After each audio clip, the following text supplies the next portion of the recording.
Lisa Howes, and today I wanted to show you how to make yummy smoothies. With the right ingredients and the right technique, you could make a smoothie in your kitchen that is 100% good for you and far better than anything you can get at a drive-thru at your favorite fast food restaurant. Some of the best ingredients to have on hand would be things like fresh fruit. I love using strawberries, blueberries, and bananas.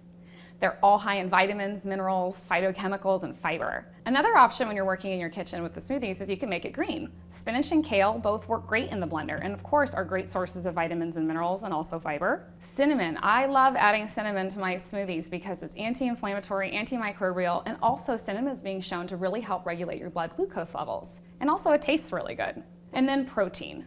Smoothies are a great way to get protein into your diet. Whether you're using skim milk or soy milk, they both add about 6 to 8 grams of protein per cup. Or you could use non-fat Greek yogurt. This could give you up to 20 grams. Or you could even use a protein powder. But watch the sugar content in your protein powder because that can be really sneaky. And lastly, a great option with smoothies, this is a great way to sneak power foods into your diet. So whether you have ground flax seeds or chia seeds, spirulina or raw cocoa powder, this is a great way to optimize your health.